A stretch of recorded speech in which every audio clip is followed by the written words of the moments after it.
of mystery and horror, the air itself is filled with monsters. Children of the night, what music they make. He's alive! He's alive! Well, hello, all you monster fiends, and thank you for joining us for another deep dive, factoid-filled episode exploring Hollywood's most famous monsters. I am her mistress of ceremonies, Sam, and I'm joined, as always, by Dan from Bleeding Marvelous. Say hello, Dan. In a little while, he was dead. And I don't know what the hell's going on. Hiya! Hi. Oh, that was a good line. Is that a Tom Aikens line? Well, it sums up everything I thought about this film. So, hi everyone, welcome to a brand new episode of the Monsters Up North podcast. Like I said last week, spooky season. We're always in spooky season, but we are doing what I would class as probably the most traditional Halloween movies, given that it's in its title. I don't know what the hell we just watched, but yeah. We're doing Halloween 3, Season of the Witch. No witches except for Mask. Oh, you could have called. I mean, Season of the Ghost doesn't. Season of the Skull doesn't sound. Jack-o'-lantern. Yeah. Well, I don't get it. Doesn't sound right. No. Well, I'll do the disclaimer, and then we're going to crack on open. Halloween 3, Season of the Witch. Sure. Everything discussed in today's episode is our opinions, and it's our opinions alone. And if you'd like to discuss anything from today's episode, please come and join us on our socials. Or you can join us in the comment section where we can have an open discussion about what we won't have is anyone coming for us and telling us our opinions are wrong, because we can all agree to disagree in fandom. So let's keep it fun, keep it kind, and keep the toxic behaviour out of nerdism. Yes.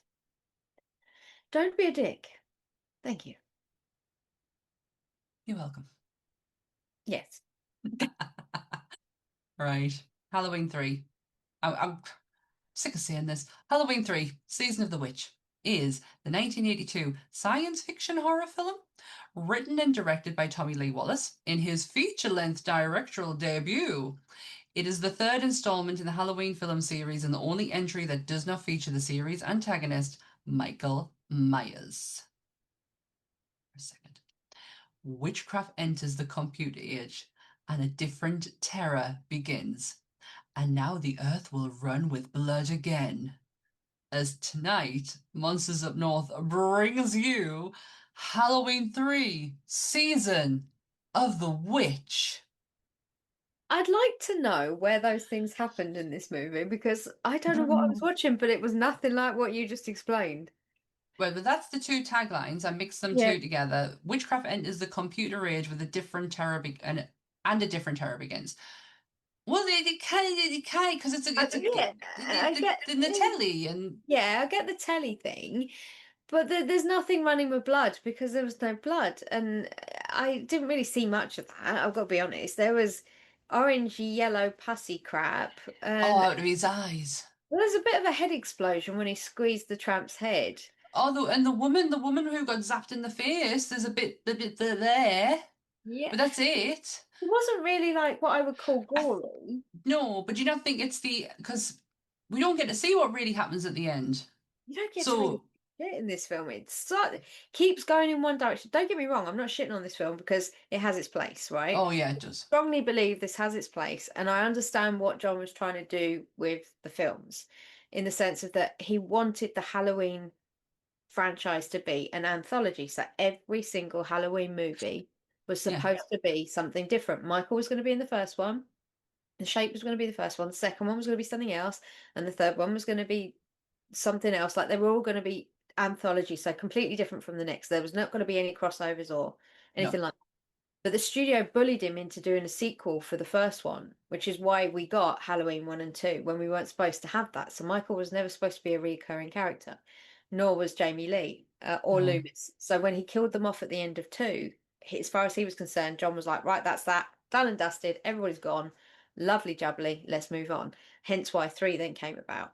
Now, whilst he didn't really have a lot to do with 3 in the respect of that it was him and Deborah's overarching influence, it was Tommy, but Deborah was the one who went to Tommy with the idea of putting witchcraft in computers. Yeah.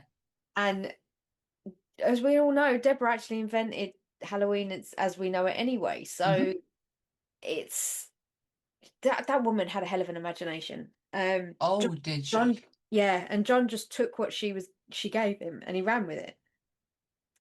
I find this one a very strange concept. Like, it's kids' masks that have microchips hidden in them that then fry Frazzle their them. brains and Bugs. create snakes and bugs to come out of their face, or burn them alive, or suck their head to death. And then what's the end game from that? Because there's some stone circle at the bottom of a factory that they create the virus for the computers in, and then Yeah. Yeah, you've just described it perfectly. and But to what end though? What was they had this whole conglomerate company that were trying to, and it was just they were just aiming at, did they just want the kids? Did they just want to kill the kids? kill the kids. That was the target audience, it seemed like. And were they aliens? Because Who? I read so many different theories about this, right? And this is the bit where it gets cloudy for me. I want people to tell me what they thought, because all the henchmen in this movie, the Oh super yeah. guys, they bled yellow. Now, some people said they were robots, and some people said they were aliens. Because at the very end, you have that scene where Tom defeats the woman, and it's like there's that thing jiggling out of her face, and it was like I don't know, were they alien people, were they robot people, were they created by the company? I lost that's really I confusing for me. Okay, I think from my first notes, I don't know if I can answer it, but so originally director Joe Dante Mhm. recruited veteran British science fiction writer Nigel Neal Yes. to write the original screenplay, mostly because he and Carpenter admire Neil's Quatermass series. Neil said his script did not include horror for horror's sake. The main story had to do with deception, psychological shocks, rather than physical ones. Neil assets the movie mogul. Now, how do I know this name? Dino De Laurentiis. He was a producer. He had his own film studio that went bust. We've done something with him before. We've covered a couple of his movies before under his production company. Yeah. He's I would not forget that name. And he was the owner of the film's distribution rights, and did not care for it, and ordered more graphic violence and gore. So the original idea, Quatermass is quite science fictiony, so that would kind of like, oh, there could be aliens or it could be robots. Who knows? Um. So while much of the plot remained the same, the altercations displeased Neil and he requested that his name be removed from the credits. Director Tommy Lee Wallace was then assigned to revisit the script. He explains in the interview with director that Carpenter and Hill wanted to take the Halloween series, stating, "It was our intention to create an anthology out of the series, sort of along the lines of Night Gallery or The Twilight Zone, only not on a much larger scale. Each year a new film would be released focused on some aspect of the Halloween season," which is exactly what you just said. Hill told Fangoria that the film was supposed to be a pod movie, not a knife movie. That was the word that intrigued us out of all that, pod movie. Like Invasion of the Body Snatchers type. Yeah, because Wallace drew inspiration from another pod film, Don Siegel's Invasion of the Body Snatchers from 1956, where the fictional town of Santa Maria was originally the setting of the Invasion of the Body Snatchers and named as such in Halloween 3 as a homage to Siegel's films. So aspects of the plot provided very similar as well, such as the snatching of the bodies. Yeah, Because I'm not sure if they were snatching the bodies and then infecting them with an alien. replacing them with I've just answered it. Here we go. Aspects of the plot provided very similar as well, such as the snatching bodies I should have finished this line off, and replacing them with androids. Okay, because there was that bit scene where there was the person in the chair doing the knitting or the sewing or whatever it was, and he knocked the head off and you saw it was a robot. So that's why I thought maybe it's robots. And then you had the last scene, the very last scene, not the very, very last scene, but the scene where they're running off together, and then you find out she's A not. robot. Well, I How did they wasn't do sure that? if she was an alien because there was something like wiggling out of her Was face, she like a was she worm. always a was she always a robot? Well, that's the question. I don't fucking know. This is where I think I'm overthinking it too much. I should just sort of sit back. But Yeah. I, And take it for what it is. yeah, I think the problem for me with this film, there is no content to it whatsoever. It could be a half an hour, 20-minute episode on the Twilight Zone or a creep show or Yeah. you know what I mean? It doesn't Hmm. this It didn't need doesn't to warrant a be. movie. No, this didn't need to be an hour and 38 or however long it ended up being. Mainly because if we're going to break it down into layman's terms, it was a middle-aged man with a very young woman. And by the way, can we just say Tom Atkins has game. The guy bags some beautiful women.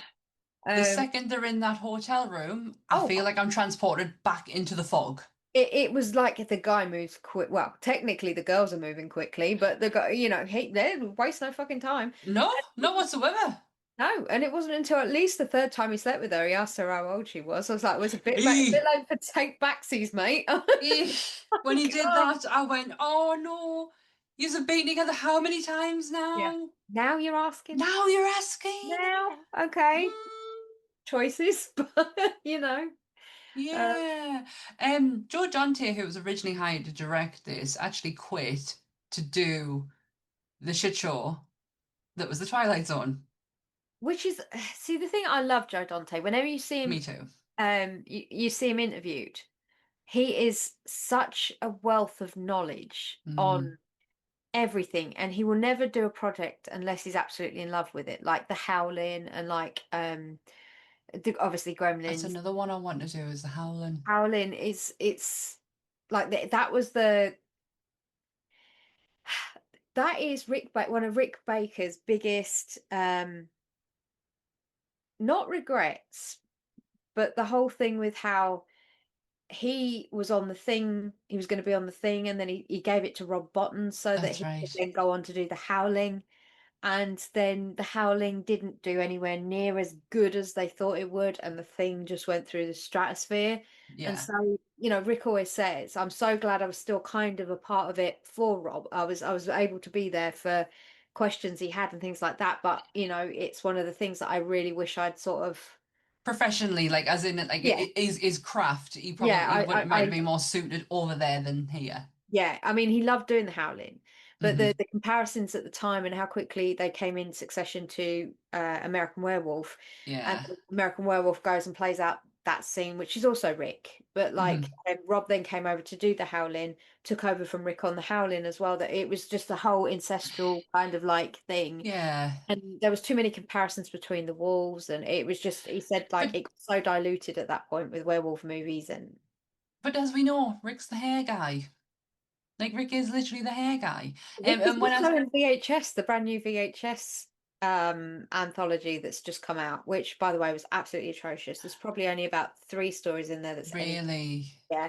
I have to say they should just quit now. Don't I mean I love anthologies and I love the fact it's a great way to get indie movie makers in yeah, to be able to do it, but oh this stop. stuff I mean, the last one was not my favorite with all the aliens. I'm not. I love sci-fi, and I thought some of them were good, but like, oh, I just there comes a point when it feels like you're flogging something because you can, not because it's good. Yeah, Then it's yeah. like, I dropped off after three.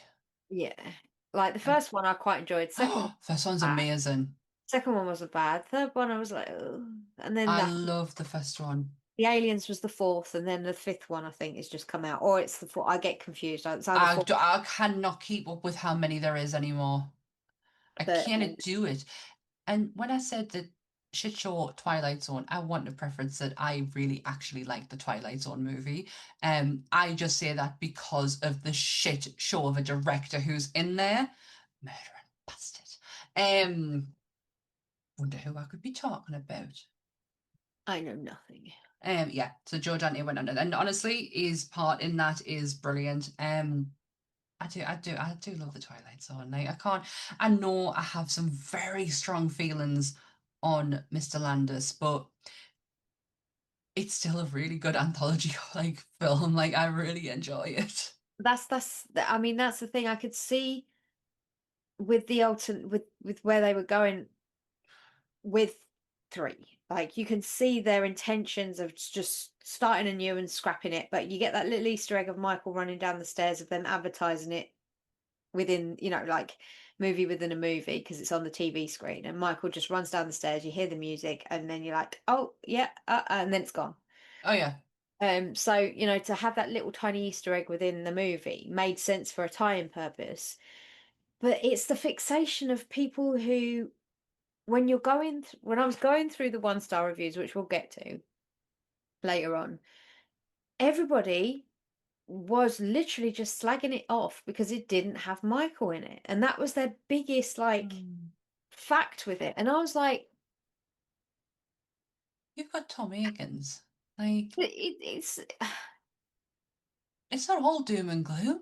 but is he the sole thing of Halloween? But it's not named after him. If the movies would be called Michael Myers, or The Shape if it was about Michael, but it's not. It's about that night. So And also at the time, he is not exactly as synonymous as he is today. exactly. So people who are rating it now are using it through the Mhm. lens of, why wasn't Michael in the 3rd one? And it's like, because he was never supposed to be in the 3rd one. He wasn't even supposed to have a second. He wasn't No, supposed to even be in the second. no.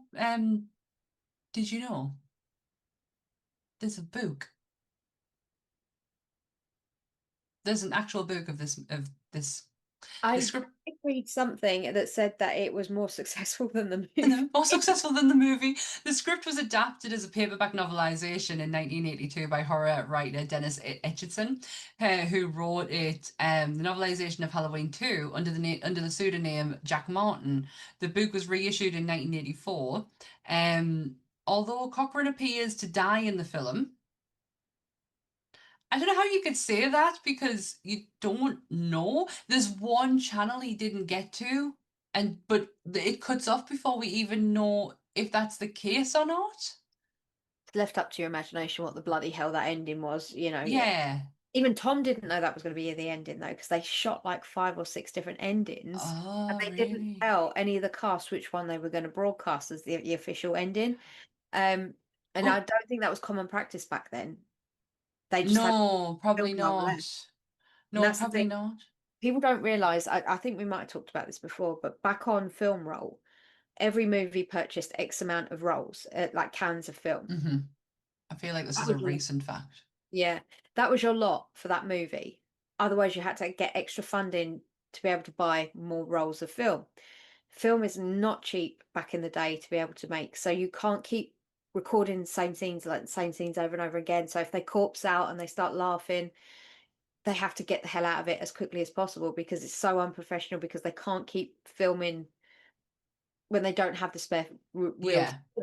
Yeah. So they had some left, but God knows how they managed it, because there was this one scene where, when Tommy was trying to sort of pace out and block out the scene, he threw a mask over a camera and he got it first time. Yes. Now he said to Tom, right, we're gonna do that. That'll work perfectly. I just need you to get that shot. Well, it took Tom 40 takes to get the mask on the camera the way that Tommy did it. And Tommy said, I honestly thought it would take like 2, 3. Yeah. He said, because I did it first time. But Oh, it took, well done, Tommy. yeah, it took 40 takes to get that one scene done Oh. of Tom throwing the thing. So they managed to have a little bit left over. So Tommy decided to record alternative endings for the sheer reason that he didn't want the actors blabbing to what would happen, because it was such a controversial idea that the third one was coming out. People were hyped up. They didn't know what was going to come. They didn't Yeah. expect. And the last thing they wanted to do was for an actor like someone like Tom Holland, who's got the loosest lips, and he's sunk a lot of ships because Yeah. he can't keep his mouth shut because he doesn't realize what he's saying. So, No. for all you know, Tom could have been like that, or one of the other cast members could have just blurted it out. So they were like, right, well, we're going to do 4 or 5 different endings. Then we're not going to tell them which one we're going to use. It will just be whatever happens when we put it out in the cinema. So I've just remembered Cochrane is the main bad guy. So it says, although Cochrane appears to die in the film, the novelization implies that he may have survived.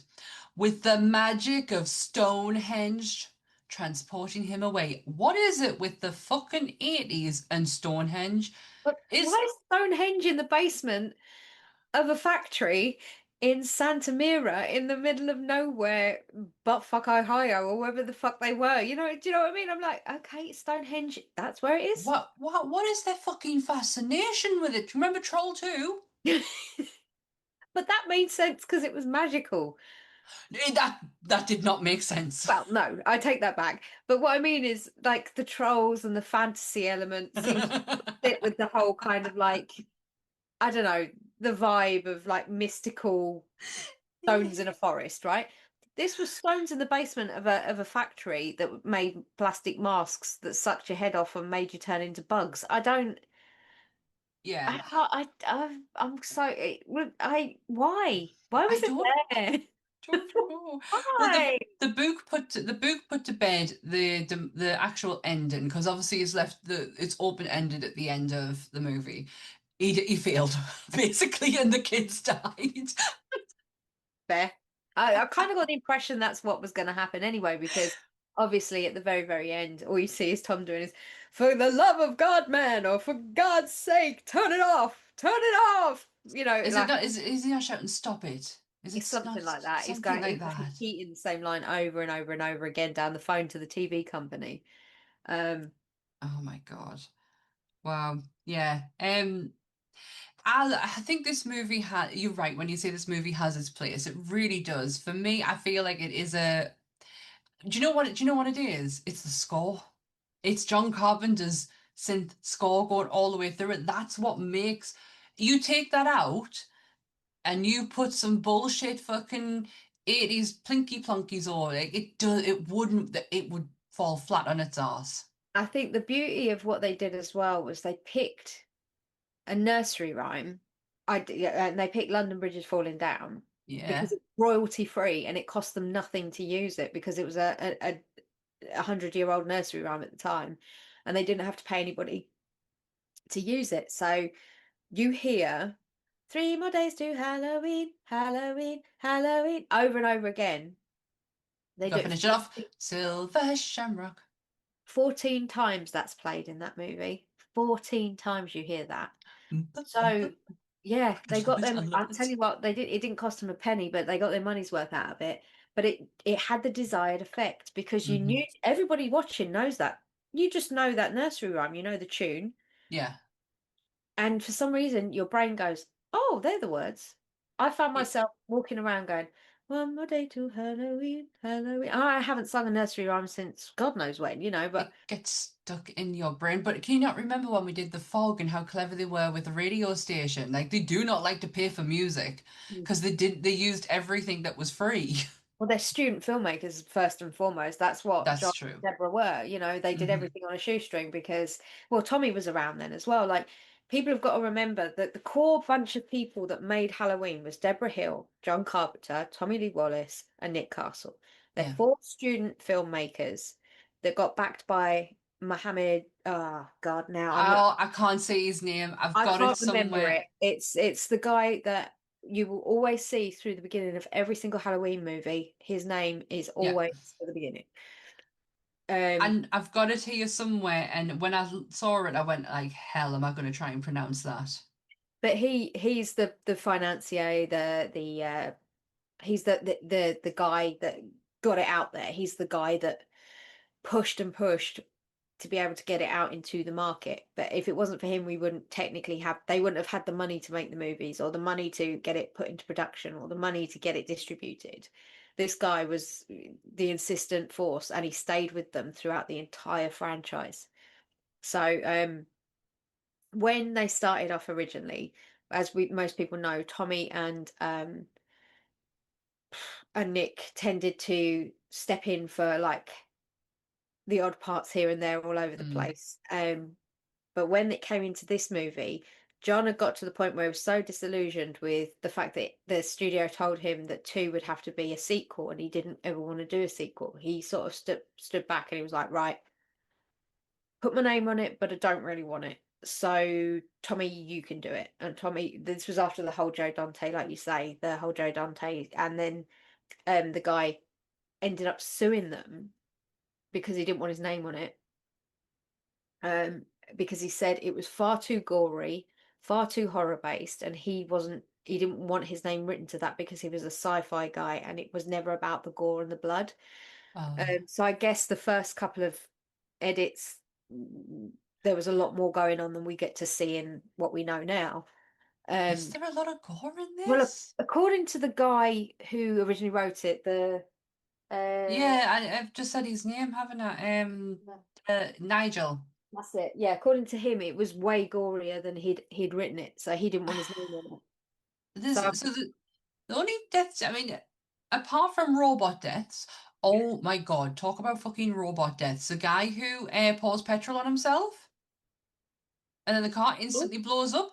Uh, where's uh, the petrol thing is at the back. It would have to wait until it got to the back, the but it worst, just the worst killing it for me was when the robot guy, alien man, was strangling the guy on the floor. The original guy, the guy at the beginning, yeah, who's yeah. the father of the girl that Tom Atkins doesn't know whether he's old enough to have sex with, yet he's going to still go for it 3 times before then. Um, It's taken for a penny. well, I'm too late now. I'm half in. Uh, I've been all in twice, but I'm half in now. Yeah, he's strangling the guy down on the floor, and then he just looks up because the guy pulls the chog out of the tire, and the car starts coming at him at like 2 miles an hour, and it just literally taps him into the car next to him, and he goes, ugh. And I was just like, oh my God, that is the worst death I've ever seen. What got me is that I've learned about myself over the last few years. I don't do eyes. Right. I think it was when I watched First Contact, and the first thing you see is Picard with that pin going to the eye, and I'm like, oh no, I don't do eyes. So when they did the eye death one, and he's pushing his like, the first thing I thought of is, would he die from that? It depends how far the thumbs go into the head, and if they click, like there's the soft palate there, and depends the angle they go in, basically. I don't know. It's like, would he die from that? Like, but then you just there was no blood, and I know your eyes are like kind of soft, gooey things, and yes, I would expect gooey stuff to come out of it, but there's got to be some blood. There would be. There's lots of vessels and stuff. So unless this is this is where my brain gets very confused from the confliction comes, because when you read about it, you've got the original writer saying it was too gory.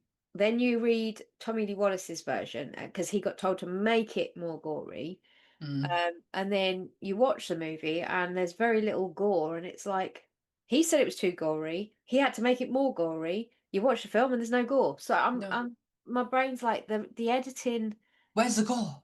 Yeah, was it a choice where the production people were like, okay, this is too much now. We've got to tone it down a lot, and then Yeah.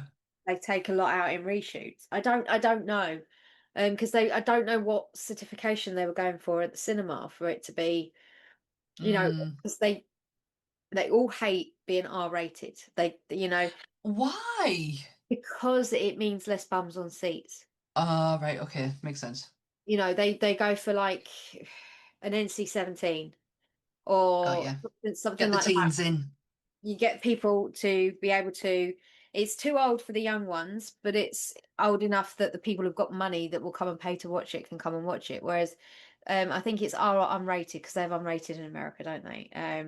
They're the ones that you people can't get in to see that are of a certain age, and they're not making enough money at the cinema over it because they can't get the bums on seats. But that would usually be the reason why they dumb down or dial down the gore and stuff like that. But I mean, this wasn't a bad take on it.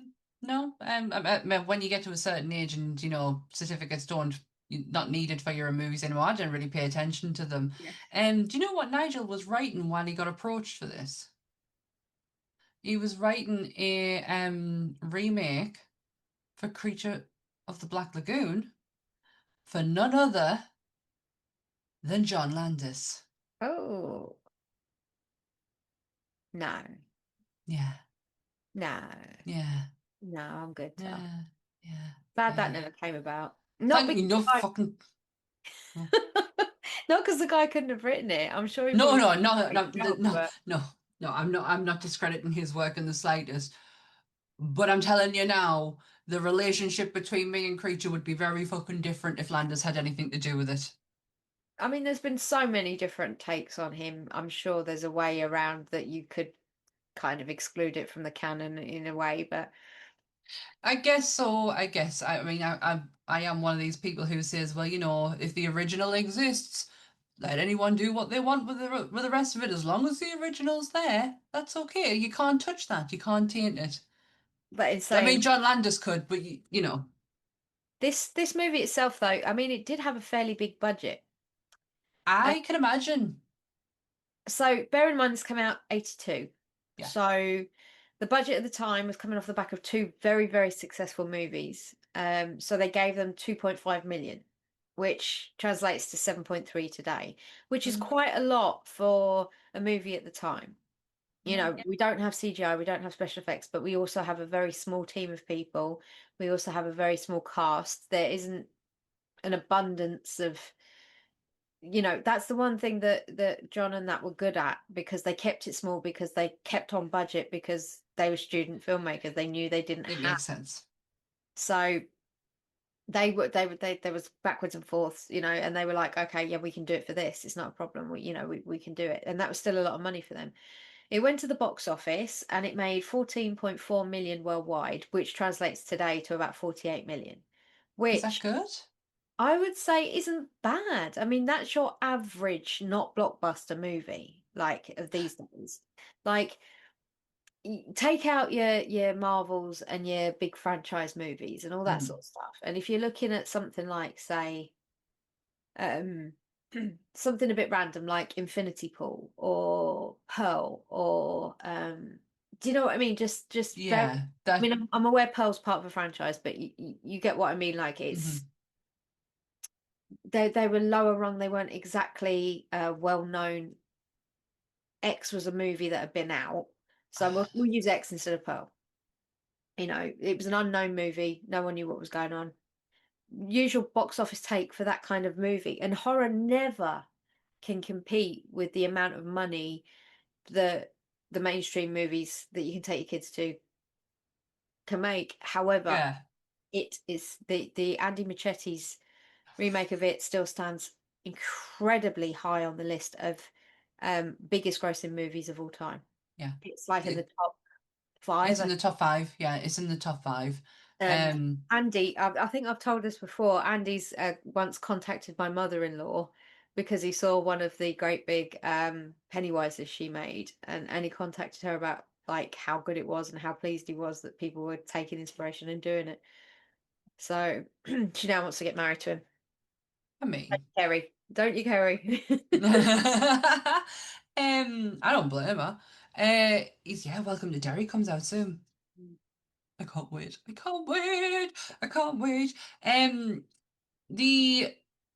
The lady who gets her face melted off. Yes. That is some impressive makeup work. For a close-up shot, I actually was quite impressed with that makeup. I didn't mind it. I saw her drop the tag on the floor. It zapped her face off. It was in the right old shag pile carpet, the 70s of it all. Fuck yeah. And she picked it up, and then I'm looking in the back and I'm like, is that a microchip? Because that's where you first realise there's something funky with the tags. Yeah. Over and you're looking and you're going, what's that? So she gets a bobby pin out of her hair out of nowhere. Like, her hair was down. Why she had a bobby pin still in her hair, I will never know. And she starts flicking at it, and then all of a sudden it zaps this blue beam of light in her face and melts it off. But all of it. Like the front of it is gone. There's like that's one powerful zap.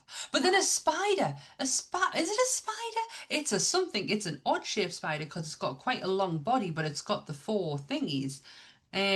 Comes out of her nose. Yeah.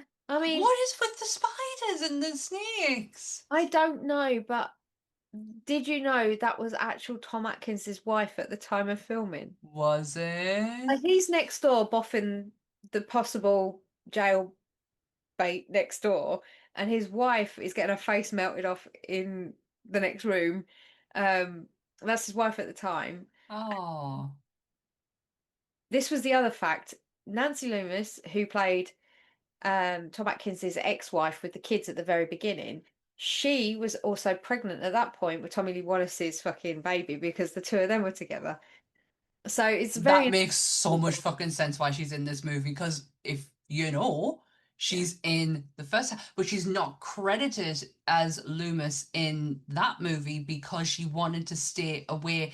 She wanted the name to be taken, so it wasn't with Dr. Loomis. Yeah. So she used her pseudonym and then she used her real one on this. That fucking voice carries mind. Yeah, she was she's seen at the beginning. It's only a very small part, but she was pregnant at the time with Tommy Lee Wallace's Oh. baby, and then Tom Atkins's wife played the woman Marge, who got her face. I think it was Marge, because that pseudonym was Nancy Keys, wasn't it? Yeah. Um, yeah, I'm pretty sure it was Marge who got her face melted off. But yeah, it did make me laugh. Yeah, Who Marge Marsh? Gutterman. Um, yeah, that bit of makeup was pretty impressive for Hmm. 1982. I did not care for the Star Wars style laser, you know, Pew, yeah, the pew pew, pew. pew. But I get that's what that is very of the time. But If again, you what? Yeah, if you're going down like Invader of the Body Snatchers and you're going down that kind of and Quatermass as well, that sci-fi kind of realm, then yes, that laser would make a lot of sense. I think for me, it was just such a mixed bag of, is it a sci-fi? Is it a horror? What is it? A fantasy? Is Is it she of age? is it war games? Is it, like, because you have that whole section with the computers. They're drawing power from Stonehenge. Oh, I, it, I, and then make Cochrane a bit like, is it Crowley in Poltergeist, and they make him a bit sort of Alistair, what's his name in do you know? Phantasm? He's got like that kind of whole, Yeah, do you know who he reminded me of? Gregory Peck in The Omen. I yeah. genuinely thought it was him at first, and I was like, oh no, adjust your eyes, Sam, that's not They, him. they have this whole like, I don't know. There's like this look that they all had at one point, and I I think I Evil, sinister. this is one of Roger Ebert's most hated films. It's on his most I hated list. I I am know not surprised by that. we have talked about this before about how we don't really give a shit about other reviewers, and the fact that we do reviews, we're well aware. Um, Roger Ebert is a very pretentious, well, was a very pretentious man. Is he Um, dead? I yeah, wanna think he's yeah, he dead. is. He's one of these people who, if he liked it, then everybody should like it, and if they didn't like it, they're What wrong. is wrong with you? Yeah. I can understand why people like this. I love the imagery. I love the idea of the three masks because Oh people, wow. Yeah. The the mask. people, Sorry, yeah. I got very excited about the mask there. Well, the people that originally had the patent designs for them was an actual mask making company, and they already had the witch and the skeleton in circulation as actual masks that they sold, and the only one that they actually created for the movie was the jack-o'-lantern. So the three of them got put together, which then became this iconic trio that you see and you know from the movie. So any kind of merchandise you see with it on is usually those three characters because they're kind of synonymous now. But Yeah. I Who I bought just the rights? hey Who bought the rights to it though in 2014? Trick or Treat Studios. Oh yes, yeah. And also you get people that do some amazing kind of fan art slash homages to it. If you look at Dead Cats Club, they've done a range of Halloween 3 and it is amazing. I love Yes, it is. so Yes, I got a present from a company that had the cards in, that had the three people on there. They were pretty impressive. There's a lot come out recently with the and I think it's probably off the back of more, not more off this movie, but off the back of Halloween 2018, because they got used in there. But the quality of these masks in this movie, like, how come on, we come from the UK. Our masks were fucking. Do you know what the kids got off Tom initially? That's ours, but actually worse. uh, Much worse. And they had the sharpest edges. They used to knack your face. yeah, bit of plastic, bit of molded plastic, with a bit of string or a bit of elastic tied to it, and that was your mask. If you Yeah. And if it was I was a witch. yeah, and that's if you were rich because they were bloody expensive. But then you've got these quality fucking like latexy looking masks, and it's like, hey, where do you get so good ones? And we get. I always remember the edges of that. Can you remember? Did you ever used to have the one, the witch with the green hair, Mm. like literally tied to the top of it? And the hat was awful. Yeah. Oh, yeah, the hat and your bin bag dress. Oh, it was always a bin bag. Yeah, a garbage bag to you guys, a trash bag. Yeah, We used to like cut a hole in the top and stick it through our head and like head through it and then stick our arms through the sides and then we were a witch. I don't yeah. know what witches wore bin bags that I'm aware of, but apparently Really, really poor ones. and then you had those really bad false fingers that you put fingernails. Dan, I was obsessed with them. The plastic ones that went over they literally Yeah, covered the top of your yeah, fingers, and you had like this bony exterior with this red nail. I yeah. was obsessed. It's surprising that it took me long. It took me, I haven't bitten my nails in nearly 20 years. But as a kid, I used to constantly bite my nails down. But yet, I really wanted these long, red fingernailed nails. And also in the UK, because I know we do have American listeners, pumpkins are a new thing for us because when we were kids, we had to carve out a turnip. Well, no. In up north maybe, but down south What did you have? we didn't have You did? either. Oh, you just didn't have anything. No, we didn't have You turnip. didn't use a turnip. No, we were city kids. City kid, you couldn't get a freaking turnip. You had to be rich to buy a freaking turnip when I like or a It Swede is not a rich man's fucking veg. in London where everything has to be obviously shipped in because there's no fields. It Oh, that's right. it's a rich man's food in the city. Yeah, So like our parents had to like literally carve them turnips out and make like a little, triangle eyes and nose. And the worst part was is getting the string to go around it and for it to actually balance to be able to like take it out. Yeah, that was it. Oh gosh, I didn't realize that was a northeast thing or a well, I north think it thing. might be a like not a country thing, but do you know what I mean? Somewhere where there's a lot of agriculture. It might Yeah, I mean, go that way. But like as I can only speak for where I lived and you got out. yeah, you're wasting food if you did that and you got trouble. You gotta recycle the innards. Oh, uh, Yeah, pumpkins are now you kind move in supermarkets for every variety of yeah. pumpkins. We've got our pumpkin patches now. I mean, I don't think we'll ever do Halloween like the Americans can. No, no, I mean, been there a Apart couple of times. apart from the house in the UK who currently has a fucking gigantic Stay Put Marshmallow Man outside of their front door. It's been all of the amount of people who've sent me it on TikTok is crazy, and my husband being one of them. And I went, "Can we?" And he was like, "Absolutely not. It's fucking massive." We we did literally toy with putting up our 12-foot skeleton sitting on the garage roof next to a house and leaning on the house. But you get to that point where you're like, okay, so what if we go out? will someone And nick? yeah, someone tries to take it because someone will try and take it. This is why I won. My sister-in-law did me a beautiful Gothic style wreath to go on my front door, and I was like, "It's going on the front door." So, no, someone will have it. It's on my second door. Yeah, we don't have thefts around here, but you just know you put something out there Hmm. and you leave It's it, gone. chances are it's gone. It's gone. Ant did see the other day, the big giant half skeleton that's out at the minute. Yeah, the We saw, crossbow. yeah, and I said, "Well, Dan's got one, but it's up that way. It's massive." And he went, "As he?" I went, "You fucking saw it last year." I think Anth was just trying to get through the crowds. He I was. think he was just trying to get through the day as fast as he could. Did you know this movie was never shown in Spain until 34 years later?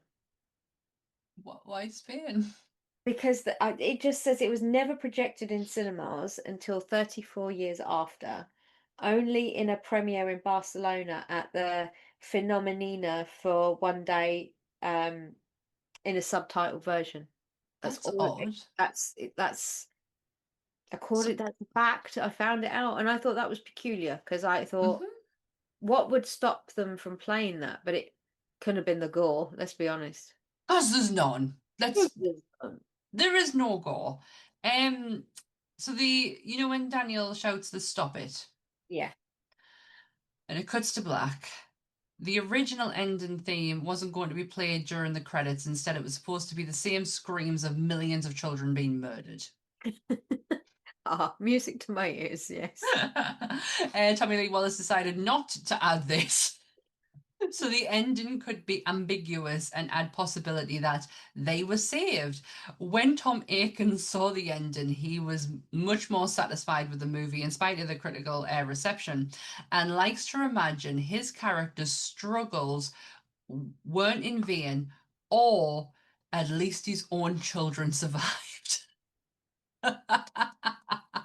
Now I'm a what do they call it? A fatalist. I'm a glass half empty kind of person. So So, so everyone died. they will die. I love the idea that they could have had the children screaming at the end. That would have brought the terror level, the horror level up a bit.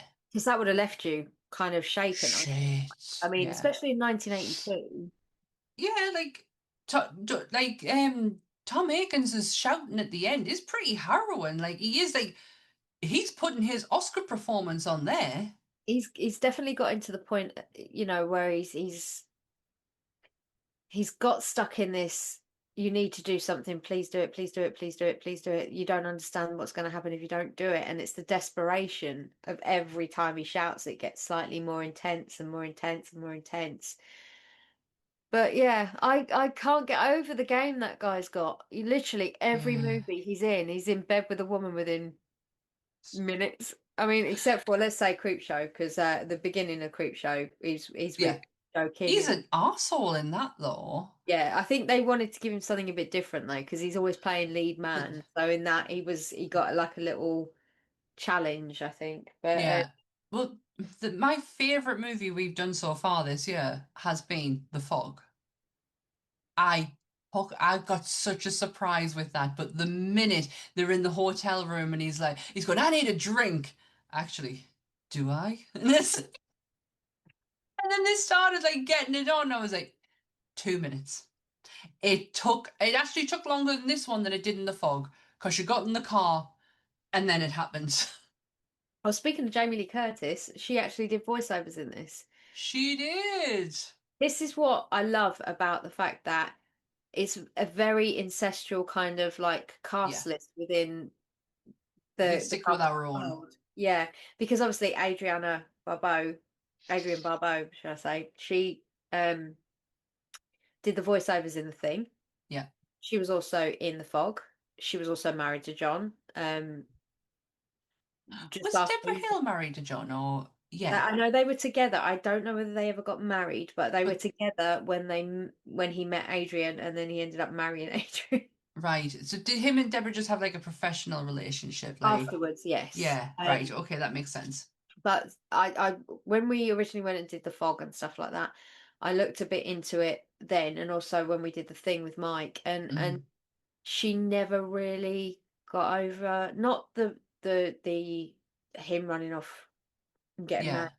John was always the love of her life until the day she died. When Deb- did Deborah Hill die? Fairly recently, I would think about within the last 10 or so years. Might have been a bit longer, might have been 20, but it's been, I say fairly recent. No, I'm no, up, I know what you mean. To be honest, 2005. yeah, I had a feeling. As soon as I said 10 years, I thought, no, it's longer than that. I know, but when you get to a certain point, I don't realize how long. 2014 was how many years ago, and I think it was yesterday. 11. Especially the way I go on about it. Um, well, yeah, that's right, because she produced The Fog, didn't she? The remake one. And that was probably one of her last movies. Oh, Yeah, because it went out after she died, I think. yeah. Yeah, so, um, yeah, Uh, it's one of these things where if it wasn't for Deborah and John and Tommy and Tom and Adriana and and Jamie Lee and Nick Castle, we wouldn't have this weird universe that people are so obsessed with. Like, hmm. you wouldn't have one of the most infamous scores that's ever been played. You hear that dun, dun, dun, dun, dun, and automatically straight what it is. I, It's stuck in my head straight away. it's simple as hell, that score. But it's efficient, it's effective. Yep. It's like tubular bells. Oh yeah. It has its place. Um, So in 2013, at the 35 Years of Terror Halloween convention, Tommy Lee Wallace was asked by a moderator to explain, as the sole credited screenwriter, the connection between Stonehenge Island, robots, and laser beams that both melt flesh and produce/conjure bugs and snakes from a human body. Thank you.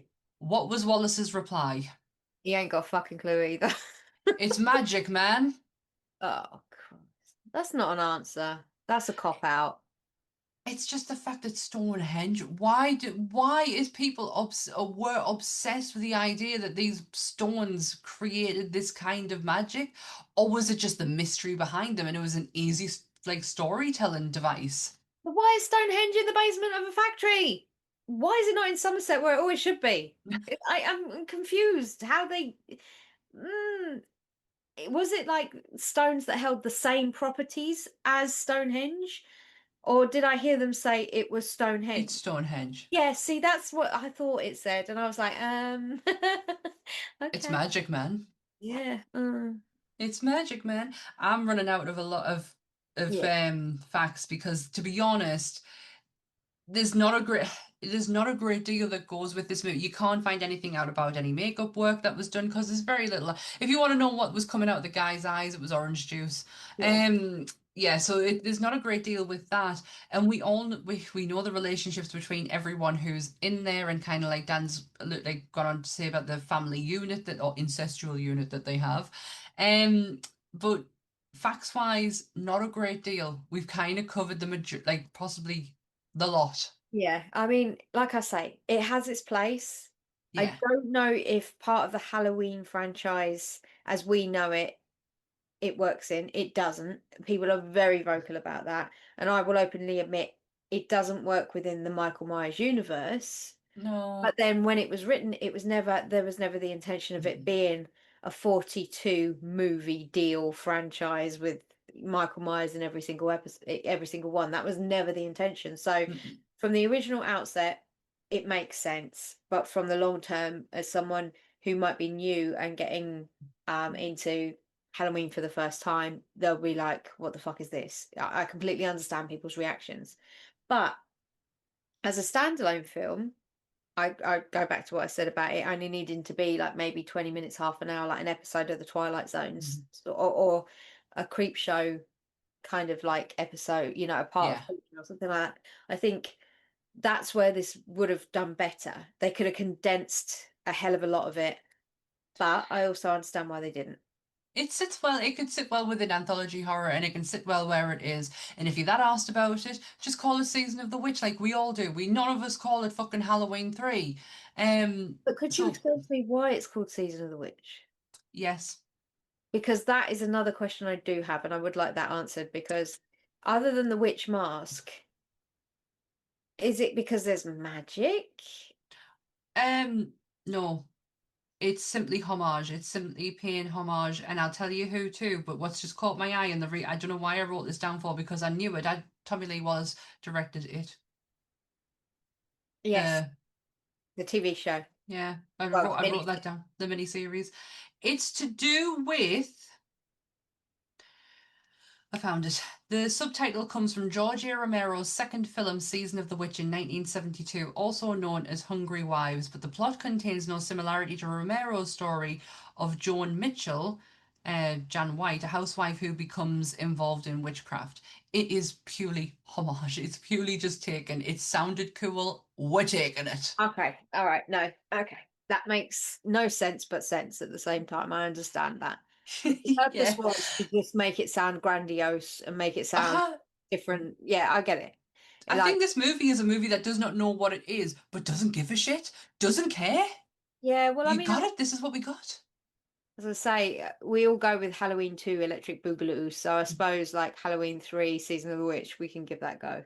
Yeah, and I don't think I've ever heard. I only watched this a few years ago when noise was being coming out about it again. Like it probably was like a 31 Days of Halloween thing that, and it was like, Halloween 3 Season of the Witch. It's the best kind of like Halloween movie. And I was like, let's take a look. And it really, honestly, the score does it for me. That John Carpenter's music playing through this the entirety of this film is fucking phenomenal. It really gives you that 80s feel that you're looking for in a 80s horror. I mean, I would say, Ironically. yeah, I would say I think it inspired. There's a short part of a story in the Trick or Treat anthology, which we've also covered. You know, the one with all the God, kids yeah. on the bus with the masks. Yes, yes, I feel yes. like there's some similarities if you look at the mask style. I feel like some of those masks slightly borrowed. I don't know. Liberties. Yeah, I So, feel like it might have been like more of a homage, like you say, to it, mm, and saying, we see you. I feel like that could be part and parcel of why that was written. But yeah. Well, let's hear your one-star reviews. okie dokie, this one is 1 star on IMDb from DFC Nana, and it's titled "Why Did I Watch This?" All right, Nana. I didn't pay to watch it, but I still feel like I should get my money back. Oh, it's really not that bad. Oh, okay. I mean, I can't help you with your money back, but okay. This next one's from Letterboxd, Hmm. and this was left. So, for context, this was left in 2017. Okay. It was given 0.5 star by Jack Booth, right? It's no good if you're laughing at it to start with. Uh, This movie is terrible.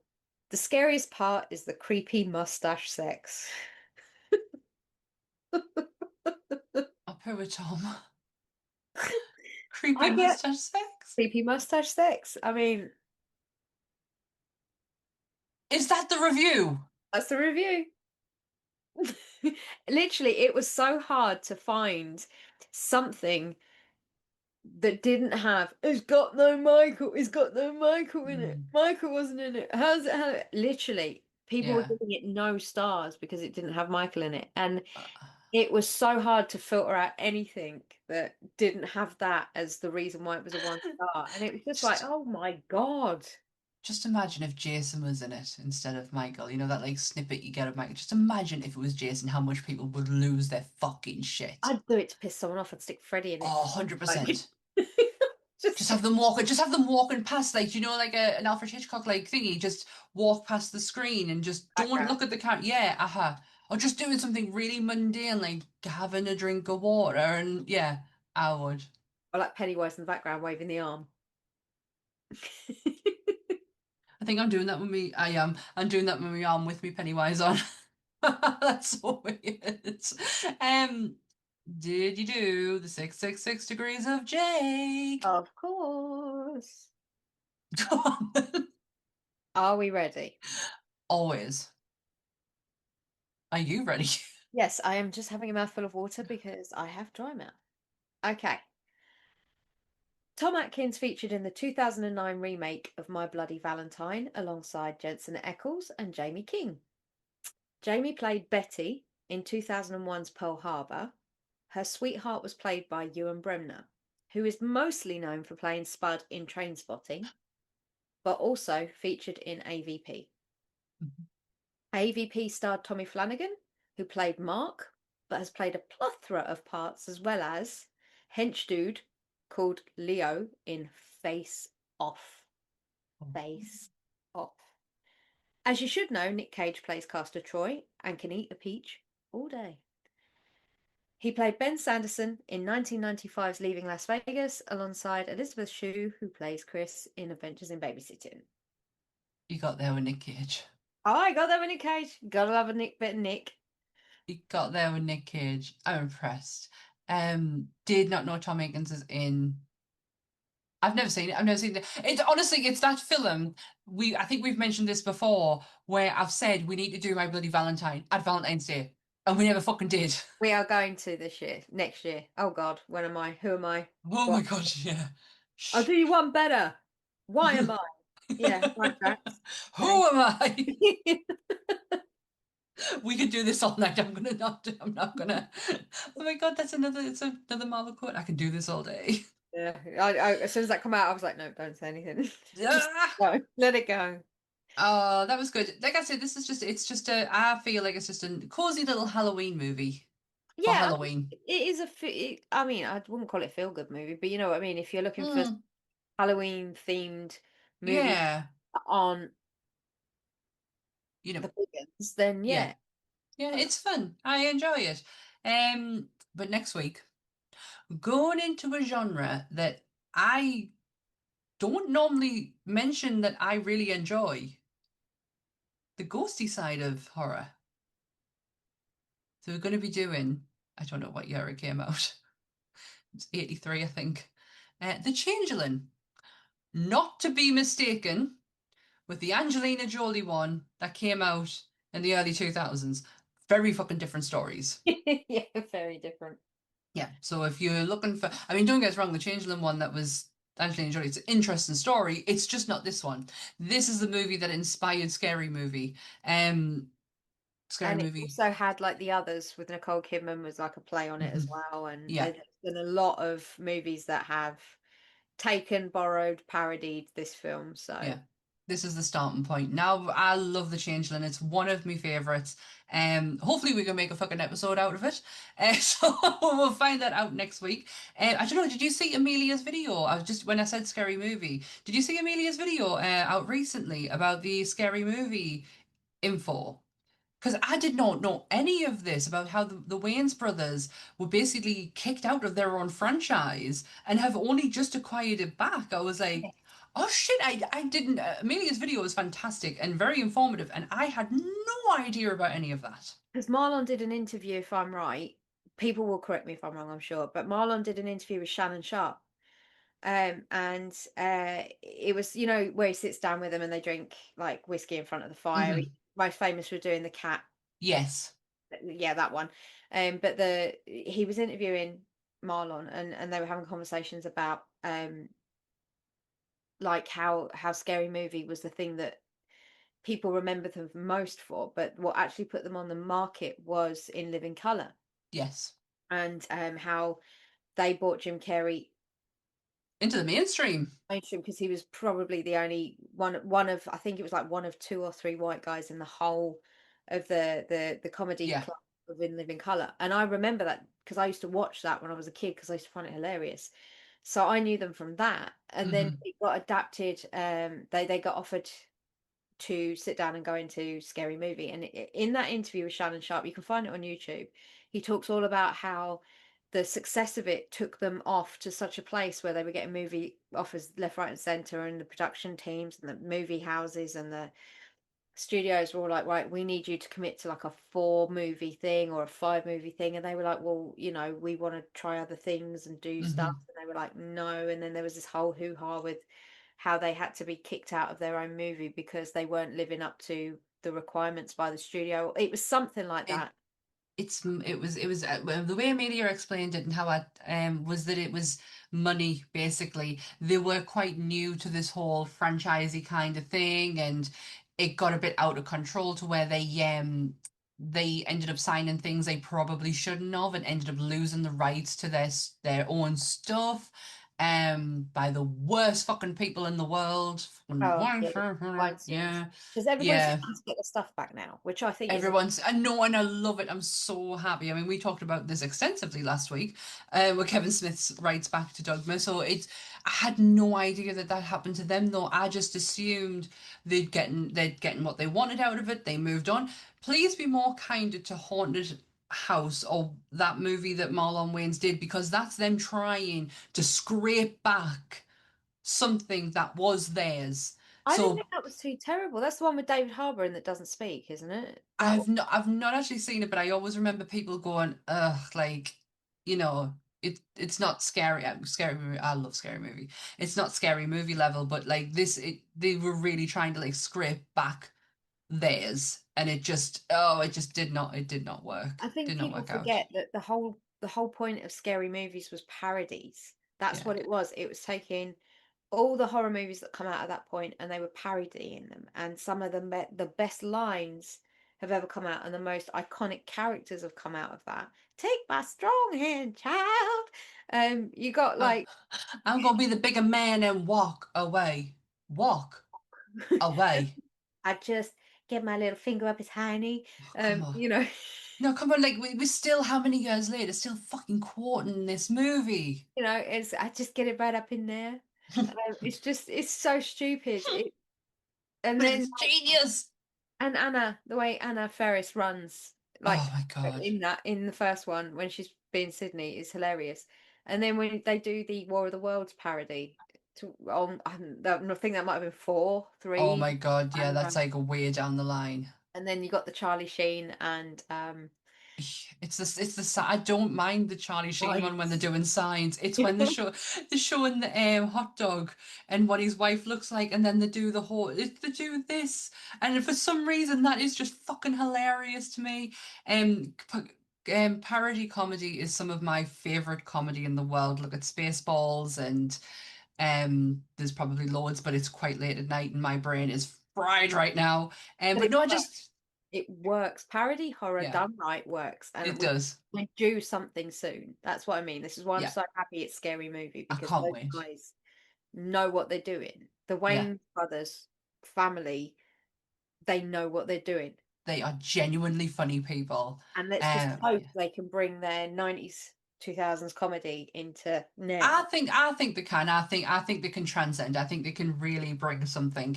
But yes, any news that comes out on Scary Movie, I will be mentioning it because I fucking adore these films. And it was just Amelia's video was it's so interesting. It was something I had no idea about. And as So of thank you, Amelia. yeah, thank you. As of today, 2 days from today, which will be Friday, which is the 17th. We're recording this on a Wednesday because Dan's got For the Love of Horror. But by the time you hear this, I would have done it and I'll be dead. Oh my God, it'll be all over. What the fuck? But as of you're hearing this Friday just gone, if you go to Netflix, there will be a masterpiece available for you to watch by a certain Guillermo del Toro called No, Frankenstein. it won't. It's the 17th. They've advertised. November. No, October. It says on all That's of the it. stuff. In the cinema. It's going to cinema release and then it's going to Netflix in I was told it November. was on Netflix on the 17th of October. God Hang on. damn it. No, hang on. Frankenstein sorry guys, 2 seconds. 2025 Disappointed now. release date. I'm disappointed. Well, apparently it came out on the 30th of August 2025, so there's my phone telling Billy bullshit and lies. Right, so Yeah, it's so October the 17th was what I was told on Netflix. So release. Okay, so film. It is scheduled to be released in selected theaters on October 17th, 2025, before releasing on Netflix on the November 7th, 2025. Lies. So if you do see selected theaters, I mean, don't get us wrong, you are in for it. I Yeah. think I am fucking lucky the television that I've got to watch this on mine because it is. I feel it's something that's going to be worthy of a big screen. I'm kind of glad because I didn't want it to come out and me miss it and people ruin it. I mean, I know the story, You but can't, what I yeah. mean.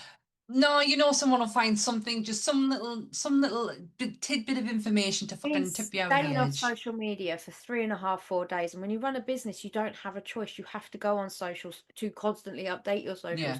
You cannot avoid spoilers for stuff. So for me, it's like, I get this. I understand this. I know this story back to front. But I want to see Oscar Isaacs play Oh, I Doc want to see. Victor. I want to see Jacob Elordi and how he does the monster. I don't want to see Mia Goth. She can get in the bin. She's But English. I didn't know and she has a child with Shia LaBeouf, which still I find bizarre. But that. she's the only person that ever stood by Shia, even when he was in rehab, when he was going through all of his crap. He cheated on her numerous amounts of times, and he was in the Priory, or their version of the Priory in America. Mm. And he does an interview with the guy who played the Punisher, John Personal. Bethnal, on his podcast. Shia did an interview with him, and he was sort of It's a explaining good podcast. how nobody showed up for him, and he got a phone call after he'd been there for about 3 months, and he got a phone call, he got a video chat, and he didn't know who it was going to be. He thought it was like maybe a family member, maybe his agent, and it was Mia. Oh. And she then proceeded to ring him every week, and they sort of got back on track, and then he realized that this woman was it. She was his thing, his forever, his lobster. And they then had a child, and as I don't know where they are now because I don't really follow them, because No, she I kind of she stays out the limelight a bit. Like I struggle with her voice. I For didn't me, have fucking clue she was English.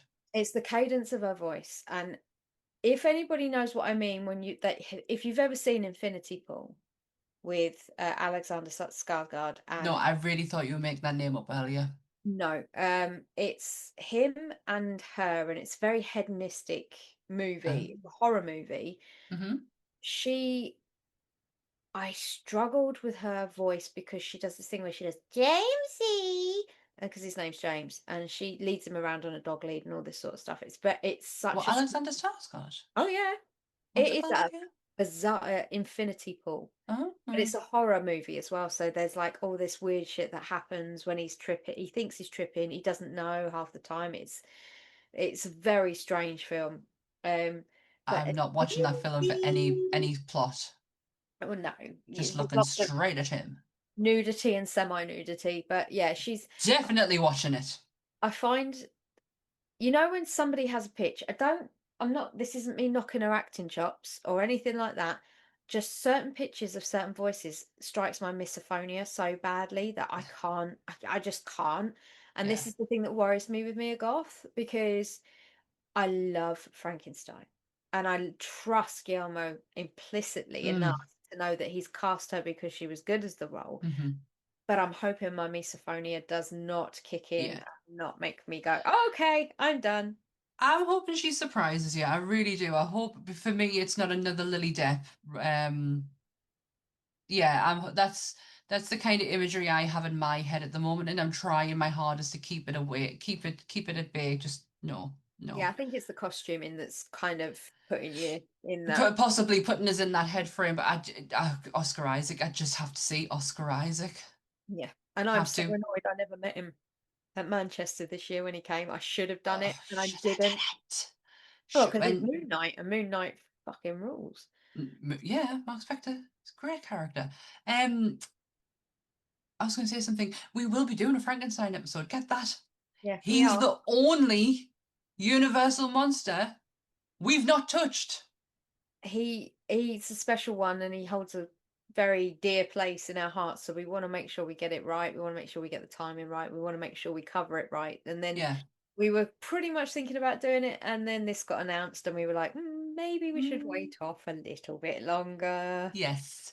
Yeah, there was reasons why we didn't do it originally. He knows why. Yeah, Dean. And yeah, Dean. I'm naming. I'm naming. I feel like I did him a favor by reviewing his movie, so Well, he has. To be fair, he's probably one of the hardest working men in hot he sauce. really in hot sauce. Yeah, he really fucking is. But yeah, we will be eventually touching on Frankenstein. But for now, this has been Halloween 3 Season of the Witch. Next week is the Changeling. Our episodes go out on a Monday on the Nerdy Up North YouTube channel from 10 o'clock. The audio for the episode goes out the same day. If you search Monsters Up North podcast, you will find us.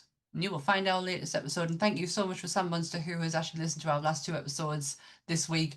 Very much appreciated. At least we Where know am we I? have one listener. We've got quite a bit. I see the statistics, and I know a certain Mr. Kell listens every week. That's true. Um, Terry's wife has also told me it's not a Friday night in their house if they don't hear us or see us on the telly. So we are grateful and oh, yeah, yeah, appreciate. We've got 3 followers. thanks. I know who listens. Well, I don't know personally, but I see the numbers. I see you people. The links for Bleeding Marvelous, Monsters Up North, Nerdy Up North are where, Dan? Down there somewhere. Down there. Down. Still Universal Monsters? Yes. Yeah. Next They've week. lasted. They've lasted. Oh yeah. They're looking good. Yeah. They've seen better days.